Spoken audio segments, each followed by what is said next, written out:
punya utang, waya nyaur, nggak nyaur ke bank bayar malah tahajud atau duha. Tanyakan pakai bank. Jadi selagi di dunia itu tidak bisa. Makanya harus kita yakini kita bisa begini karena Allah Rahman Rahim. Ya sudah kita melakukan suatu sesuai prosedur fikih, tapi yang menjadikan semuanya baik-baik saja karena Allah Rahman. Indonesia itu harusnya sudah bangkrut mulai dulu. Dados ngeten nggih, yang diceritakan Bu Sriani tadi lupa karena kecelakaan itu salah nggih.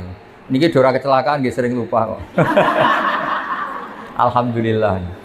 Lupa itu berkah. Kalau sampai inget terus masa lalu, eling diutang, wah malah ra bahagia.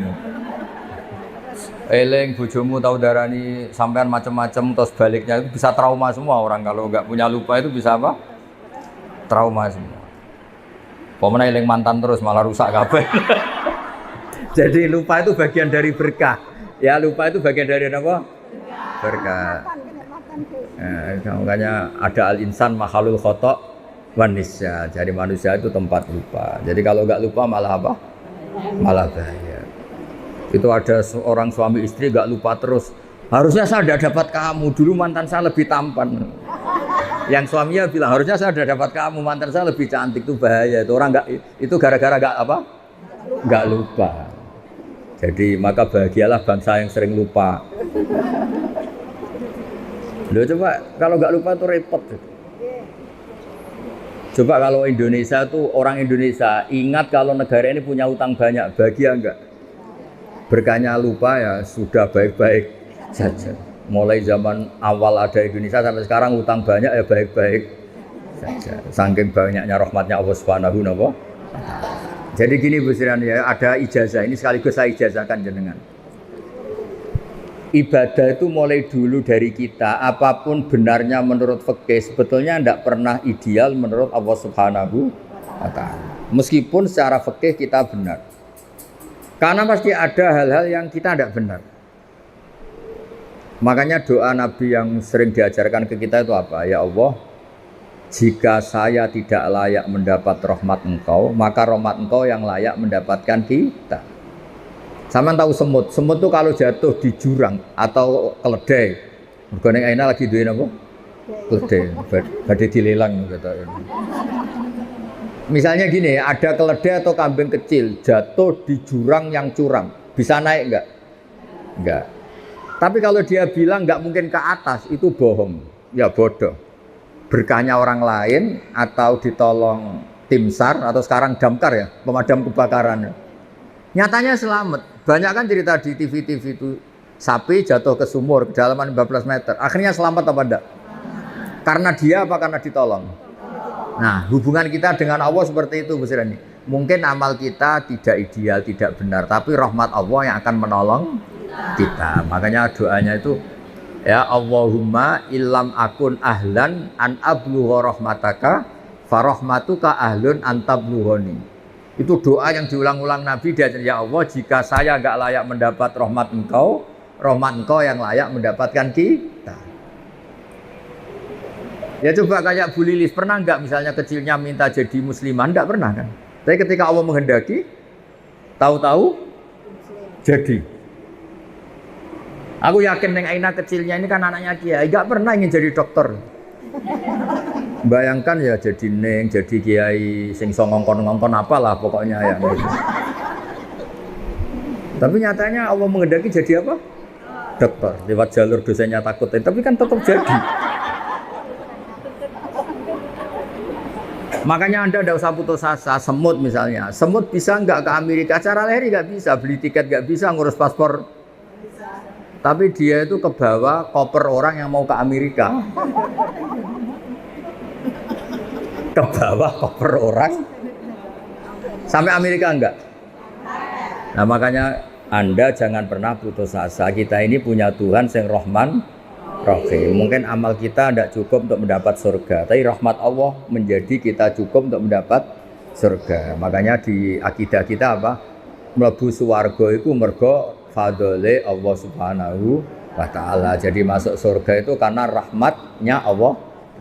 Terus yang terakhir itu ada analogi bagus. Ada orang Bani Israel itu ibadah.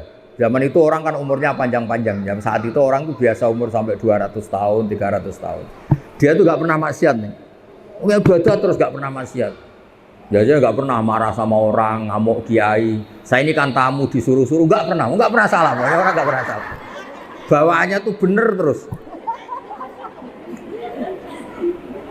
Ya secara teori etika itu kan tidak ada, tamu disuruh-suruh itu kan tidak ada. Itu etika Jawa yang nggak ada, etika Islam juga nggak ada benernya itu sebetulnya secara teori itu nggak ada. Yang bener saya, orang baik saya. Meskipun tahu itu nggak pas tetap nurut. Itu kalau nggak orang baik nggak bisa. Terus dia itu masuk surga, mau masuk surga ditanya sama Allah. Ya anggap saja ibadahnya itu 500 tahun, memang dicerita 500 tahun. Kamu tahu kenapa masuk surga? Iyalah Gusti, saya kan tidak pernah maksiat. Saya kan nggak pernah maksiat, hidup saya tak penuhi dengan taat, jadi saya layak masuk surga. Apa kata Allah? Lucu katanya Allah. Ya silakan ada di surga 500 tahun. Loh kenapa Gusti? Infonya surga itu selamanya. Kenapa harus 500 tahun? Karena Anda berkeyakinan surga Anda karena amal Anda. Amal Anda kan 500 tahun, kan sudah impas di surga 500 tahun. Yang abadi itu rahmatku, yang abadi itu fadlku. Kalau amal kamu pasti terbatas.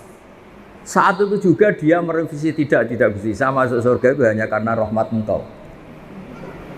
Artinya apa? Teori yang mengatakan surga itu segala-galanya karena amal pasti tidak cukup. Yang cukup adalah fadlnya Allah Subhanahu. Coba misalnya jenengan seperti ini ngaji, kan kata jenengan baik. Coba sekarang tanyakan suami Anda yang mungkin sekarang baru nyari Anda. Dasar bojo keluyuran.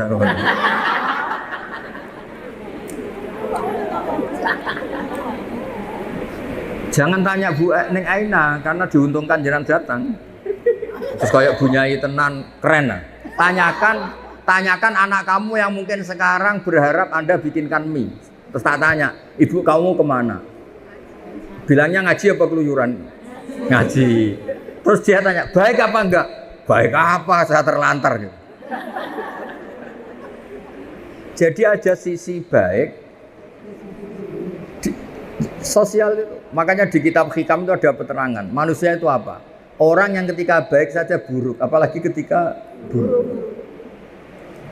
Misalnya jenengan punya toko laris manis. Prestasi apa enggak? Tanya toko sebelah. Anda naik pangkat. Baik. Tanyakan yang kamu langkai. Jadi asal ilmu sosial itu tetap ada masalah yang menyertainya. Makanya pernah ada orang tanya ke saya, orang kaya, Gus doain saya ini jadi orang kaya raya, nanti saya ngerawat 1000 anak yatim. Dasar orang kaya bodoh kata saya. Kok bisa Gus? Itu kalau Allah menyembadani doa kamu harus bunuh 1000 bapak. Karena untuk menjadi yatim bapaknya harus mati dulu kata saya. Berarti kalau ada orang orientasi, ya Allah saya ingin kaya biar umat orang miskin 1 miliar. Berarti sama jangan juga bilang miskinkan 100 miliar orang, nanti saya rawat. Ada unsur buruknya apa enggak? Jadi asal ilmu sosial itu pasti ada sisi apa? Ada sih. Nah, seperti ini nggak mungkin cukup membawa kita ke surga. Yang bisa membawa kita ke surga abadi hanya fadlnya Allah Subhanahu wa ta'ala. Coba kamu misalnya suami kamu baru butuh jenengan, terus dengar, wah nggak bisa diganggu, baru tahajud. Bagi suami kamu itu problem apa ibadah? Problem. Wah sekarang istri saya nggak suka tidur sama saya, sukanya tahajud. Dianggap problem apa? Baik. Problem. Kamu punya utang, waya nyaur, nggak nyaur ke bank bayar malah tahajud atau duha. Tanyakan pegawai bank. Jadi selagi di dunia itu tidak bisa. Makanya harus kita yakini kita bisa begini itu karena Allah Rahman Rahim. Ya sudah kita melakukan suatu sesuai prosedur fikih, tapi yang menjadikan semuanya baik-baik saja karena Allah Rahman. Indonesia itu harusnya sudah bangkrut mulai dulu. Dijajah bareng latihan bernegara ya gini sampai gini. Tapi berkatnya Allah Rahman Rahim ya baik-baik saja. diumumkan hutang negara banyak, yang nonton ya tenang, udah tahu ya. Itu udah hanya hutang negara, kita hutangnya juga banyak, tenang. Sehingga kita jadi bangsa yang kuat. Itu ya kabeh fadhole Allah Subhanahu. Ya, jadi jelas ya tadi orang itu yakin ibadahnya yang menjadikan masuk dia surga. Terus sama Allah, ya sudah kamu di surga tapi 200 tahun saja, 500 tahun saja. Kenapa Gusti? Katanya surga selamanya. Karena amal kamu terbatas, sehingga pahalanya juga harus terbatas. Yang tidak terbatas itu fadl saya, rahmat saya.